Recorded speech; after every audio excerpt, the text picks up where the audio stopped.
68. The Humanistic Heresy of Rights. Chalcedon Report number 326, September 1992.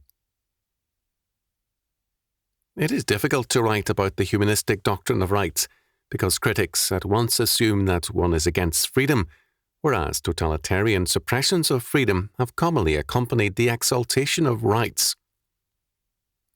The rights of man is a political doctrine, and this is basic to its error.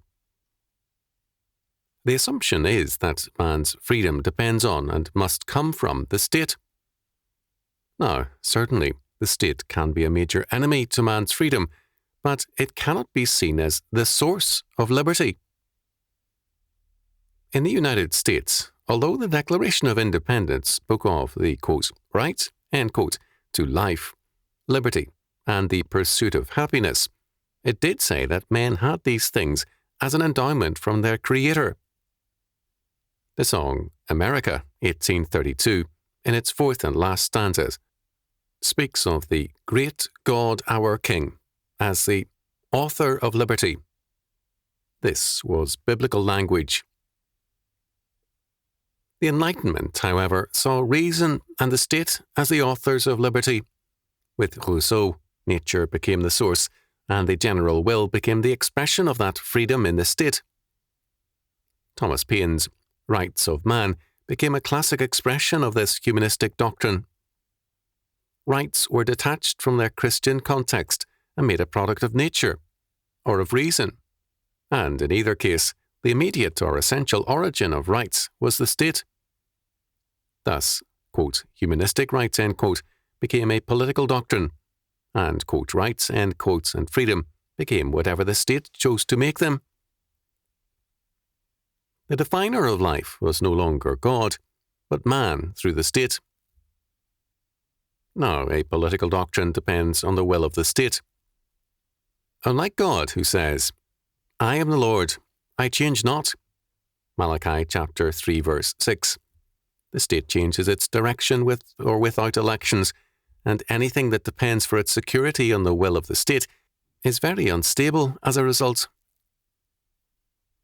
In 1948, with the United Nations Universal Declaration of Human Rights, man's, quote, freedom, end quote, all over the world was made statist, and tyranny has gained new powers ever since.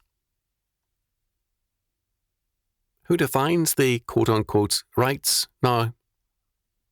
A century ago, one of the basic rights was seen by many as property, but now property is seen as an enemy of human rights. How does one, in a humanistic world, decide which right is real and which is false? Paine and Burke were equally logical and rational, and yet they were thoroughly in disagreement in all save their humanism. The doctrine of, quote, rights, end quote, is essentially related to the question of morality. Who defines right and wrong, good and evil? If man does, then the definition varies dramatically from one generation to the next and from one political administration to another. If God is the definer, by his law word, then, like him, good and evil remain the same yesterday, today, and forever. This impasse is well known to the humanists. As a result, they have defined God out of the picture. Certainty, or the quest for certainty, is absolutism and evil by definition. Freedom is then redefined as relativism, or situation ethics, or self-created values or morals. Whatever the solution, it is one that eliminates God and declares that only by abandoning Christianity can man be free and the possessor of rights. The rights, of course, are, quote, guaranteed, end quote, by the state. The doctrine of rights leads to the destruction of freedom because it stresses man's anarchistic demands as valid. After the Rodney King decision, few asked what evidence unreported by the media led to a verdict acquitting the police officers. When the brief film sequence was enlarged frame by frame, it revealed a very different picture. In any case, people asserted that they had a right to riot and to kill innocent people, to destroy the properties of innocent shopkeepers, and to rob others at will. All this was asserted as a right, and no political leader on the local, state or federal level damned this evil opinion. On humanistic grounds, they had no reason to. But worse was yet to come. On Tuesday, June the 23rd, 1992, in New York City, John Gotti was found guilty of masterminding 5 murders, evading taxes, bribing a police officer, and running an illegal gambling ring. A riot broke out at his sentencing. Cars were overturned with a crowd of almost 1,000 chanting, "Justice for John!" It was claimed that, quote, racism, end quote, had worked against Gotti. One riot leader said of Gotti into a megaphone, "He has a constitutional right to be not guilty." San Francisco Chronicle, June the 24th, 1991, page 1. With such a statement, the discourse on rights has passed into radical irrationalism. It would appear that, for some people, the basic ingredients of an appeal to rights is a, quote, minority status, end quote, and the commission of evil.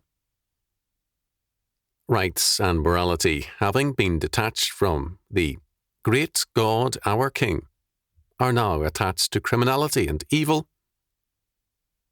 The appeal to rights is increasingly an appeal made by evil man to cover injustice.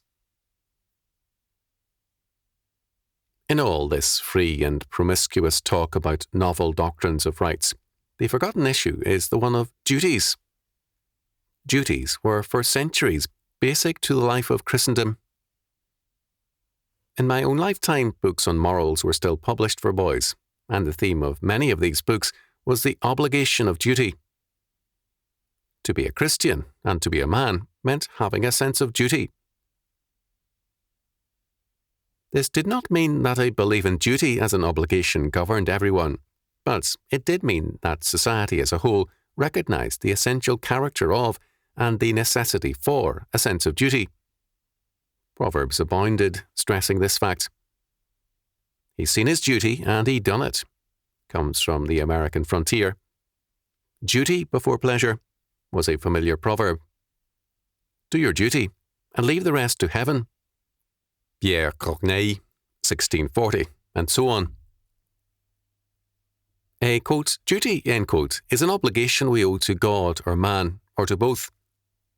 A, quote, right, end quote, is a claim we make on the world, on men, and even on God, as in Adam's case, who claimed with Eve the, quote, right, end quote, to be as God. Genesis chapter 3, verse 5. The two are seriously at odds in our culture because we are at odds with God. A duty can be a legal obligation, but it is also always a moral obligation. Once basic to all moral education, duty today is neglected in favour of rights, even by children. The heart of the matter is that life is now viewed in essentially political terms, whereas life is a religious matter. Because our perspective is political, the modern advocates of right make claims on the state above all else, and then against other men. The doctrine of rights has created the welfare state, and it has led to a conflict society because this humanistic doctrine holds that other people have what the have-nots are entitled to because of their idea of rights and entitlements. The quote-unquote rights society means blood in the streets in the name of justice. The Rights of Man doctrine found expression in a document by that name of August 1789, a product of the French Revolution. It has, since then, been an anarchistic and destructive force in the world. The state has proved to be no author of liberty, but an author of tyrannies. There can be no return to true freedom without a return to the triune God and his law word, man's only valid source of justice and freedom.